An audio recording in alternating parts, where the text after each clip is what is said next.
আর China ladies শার্টগুলো যারা খুঁজেন, লেডিস শার্ট টাইপের, তাদের জন্য হচ্ছে এই টাইপের বেল।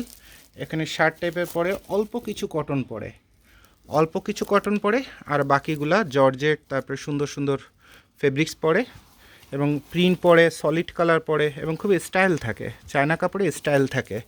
বর্তমান যুগের মেয়েরা যে বাইকের পিছনে বসে টসে ঘুরে জিন্সের প্যান্টের পরে পরে যে শার্টগুলো পরে, এগুলো হচ্ছে সেই শার্ট। এর মধ্যে কিছু কটনও পড়ে, কিছু জর্জেটও পড়ে। আর যদি জর্জেটের মাত্রা বেশি যদি চান, জর্জেট সিল্ক এই টাইপের, তাহলে এটা মানে দুই বেল, দুই রকমের কোম্পানির এবং দুই রকমের দাম এবং দুই রকমের কোয়ালিটি। তো এটা কালারফুল বেশি থাকে, এটা অল জর্জেট পরে। তাহলে লেডিস চায়না শার্ট যাদের দরকার তাদের এটা দেওয়া সম্ভব। তো দুইটা বেল আপনাদের দুই পাশ থেকে দেখায় দিচ্ছি, ওকে।